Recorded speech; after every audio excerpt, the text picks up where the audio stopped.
Now, I know I'm not supposed to say anything negative about Barack Obama, or else people are going to get mad at me, but listen, why do y'all get mad at me for saying negative stuff about Barack Obama instead of getting mad at Barack Obama for the negative stuff he does? For example, a woman is far along in her term and she wants to have an abortion. If that abortion doesn't go as planned, Barack Obama says it's okay for the woman to let the child die from neglect. Well, that's okay, take the baby, set it on the table, let it die. That's Barack Obama. Now, if Obama's willing to let that happen to a child, imagine what he's willing to let happen to you. And you want to implement Obama's health care plan? Margaret Sanger used abortion as a method to bring upon her master race, the master white race, of course. Adolf Hitler dug where Margaret Sanger was coming from. He employed her philosophy and implemented abortion as a method to bring upon his final solution. Margaret Sanger was the founder of the American Birth Control League, which is now Planned Parenthood. Planned Parenthood. That sounds a little bit more benign, doesn't it? Now, Planned Parenthood, which was founded by the bigoted Margaret Sanger, has played its part in the death of over 11 million black babies since 1973. That's genocide. Barack Obama supports Planned Parenthood, and I'm the self-loathing Uncle Tom. I'm trying to tell you, black people, the Democrats are not in your corner. They are the party that's been cornering you. Now let's talk about pregnancy between two willing partners.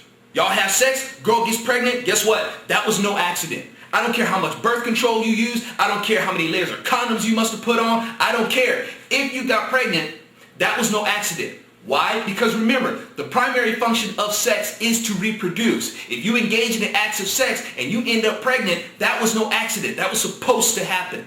Now, if you want to call that a mistake, that's fine. But what I don't understand is why make the child pay by penalty of death by your mistake? Now, I like the way Al Bundy talked about using birth control. He says the pill is a great form of birth control. You take it and you stick it between your knees and you hold them together.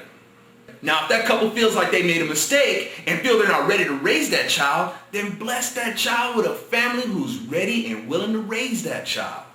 Then, of course, you have some people who say, oh, that's just so cold-blooded. How could you give up a child that way? Wow, man, is killing the child in the dark more warm and fuzzy? You have some people who say, well, what if the child's going to be born with Down syndrome or a paraplegic or whatnot? Look, y'all, most children are born in a normal state of health. Why would you employ death as a potential event to befall all children just because a small minority children are born not within the normal state of health? And who are you to pass judgment on that child and decide whether or not they're going to enjoy their life or not? You're pro-choice, remember? Give that child the choice to decide whether or not if their life sucks or if their life is good. Retarded people smile a lot more than we do. Now, this whole thing about back alley coat hanger abortions happening because there isn't any funding for it, that's a myth. That stuff comes about because the girl is either ashamed, she doesn't want to deal with the scrutiny, or she doesn't want to deal with any of the consequences that come about from an unwanted pregnancy. Now, this whole thing about pro-choice, come on, y'all. Won't y'all just call it what it is? Don't try to tell me that it's the choice for equal pay and all that sort of stuff, because that's not a choice that you make for yourself. That's somebody else coming to the conclusion that you deserve equal pay, which you do. But let's get down to the nitty-gritty. When we're talking about choice, we're talking about choices that we make for ourselves, which means that the only choice that you guys are talking about is your right to kill a child. So let's call it what it is. It is a pro-choice. It's pro-abortion. But y'all know it's hard to get a movement behind what it actually is, so you sucker the masses. Come on, let's call it what it is. You sucker the masses by giving it a benign name, pro-choice. Everybody loves choice.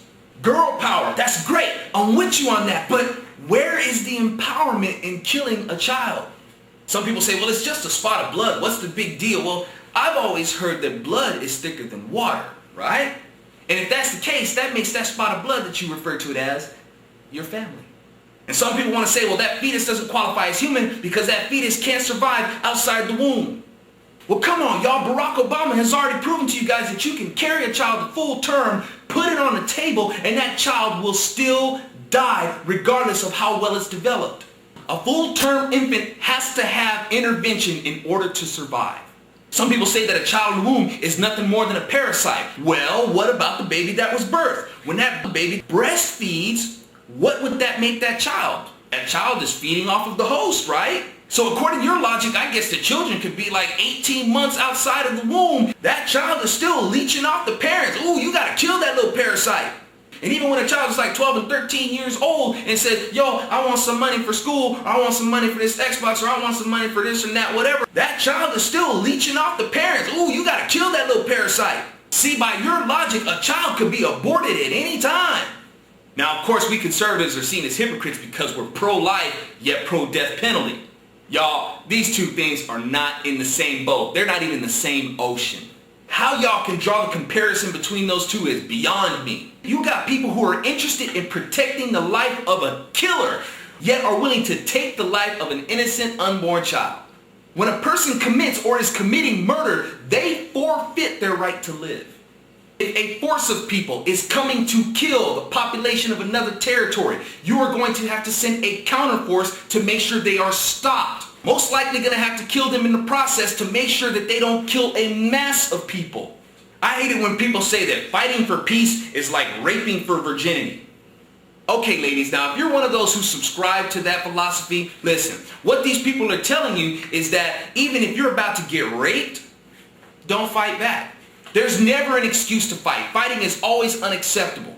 See, if you're in a peaceful state and somebody comes to rape you, they are about to upset your state of peace. Are you just gonna lie there and let them do it? Go ahead and rape me. I won't fight back. Fighting is wrong. Fighting for peace is like raping for virginity. Sometimes you have to fight. There is never an excuse to murder, but murder is a reason to kill. Speaking of rape, liberals might actually like this part because this part right here actually causes infights amongst conservatives. I feel that if a woman suffers a rape, I feel that the child should still be allowed to live. I know some women want to claw my eyes out right now. Women will tell me, well, you get out there and you get raped and you see how you feel afterwards. Why would you wish something like that upon me to prove your point? I would never wish something like that on you to prove a point. Any woman who has been subjected to that has every right to feel hurt, violated. I couldn't even begin to imagine the things that you would feel after going through something like that. But do you really feel you have the right to exact wrath upon the child? I agree. Chances are you're not going to be in condition to raise that child. As horrible as the situation is, it can still be redeemed. Take that horror and turn it into a blessing. Someone took your power, but you have an opportunity to reclaim it. But how do you want to use this power? Do you want to use the power to exact wrath upon the child? Or do you want to take that power and make that child a blessing to another family? Or make a family a blessing to that child? And believe me, y'all, you know I've taken into consideration, what if it was my wife? Would I be filled with hate? Hell yeah. I would hate the person who did it. I would hate the circumstances. But I can't hate the child. The child didn't do anything. Now, we get made fun of because we say exercise abstinence. Why do we get made fun of for that when everybody knows that it's the only method that works every time it's tried? I was a penny hunting teenager, boy. I ain't proud of that either. And teenagers, of course, have it a lot worse today. You know the spiel. It's only sex. It ain't no big deal. I wish I would have realized, and I want to get kids to realize today, that if it's no big deal, why are you in such a hurry to have it? It's just weird to me that you have a school system that helps these kids have sex. Then they turn around and complain that the schools are overcrowded and they want more of your tax dollars to fix the problem. It's going to get to a point where these high schoolers are sharing classes with their own kids, seeing each other during passing period. Hi, Mom. Where's Dad? I don't know.